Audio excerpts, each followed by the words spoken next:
DW. Thank you for having me. Yeah. My first question to you is how do you see the role of a GC, General Counsel, in a law firm to make the whole decision-making process efficient and relevant? I mean, you know what? I will compare a general counsel in any corporate or any kind of a multinational organization, somewhat very similar to, if you recall those olden days when there used to be kings. They used to have a sort of a prime minister who used to take care of every possible battle that's going to be faced by them.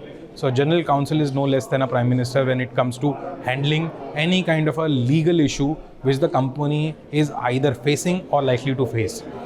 I would say in these current times, role of GC has expanded to such a large extent that there are corporate companies where the GC and his team are mini law firms.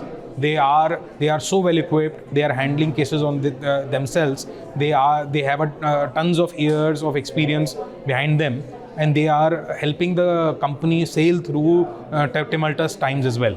So my view is that GCs per se are somewhat having a very interesting role to play, and they have been over a period of time gradually evolved into helping the company out in any and every legal matter.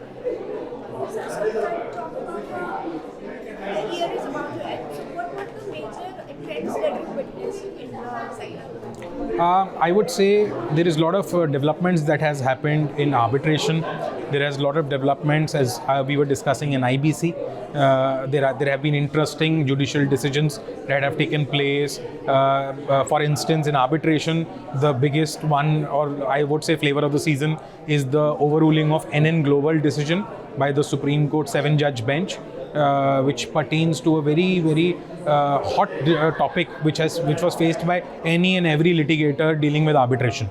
And I think Supreme Court finally clarified this issue. I have in fact spoken about it in one of the media bites as well, that if this decision was not have been there, then almost 50 to 60% of arbitrations were being left stranded, because everybody was forced to have judicial intervention, which is exactly what arbitration should not have.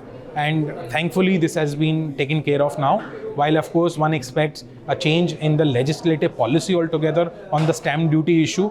That's very much required. But having said so, at least giving primacy to an arbitral tribunal itself is something direction in it's in a right position. It's going. Plus, in IBC, there have been decisions where the Supreme Court has taken important steps to ensure streamline the process. They have put in timelines in place. They have ensured that decisions are taken on a more faster, swifter manner. Though, of course, there have been conflicting decisions by Supreme Court itself. We have seen in this year. If those are streamlined, I'm hopeful that IBC again is one area where a lot of new trends are likely to be seen.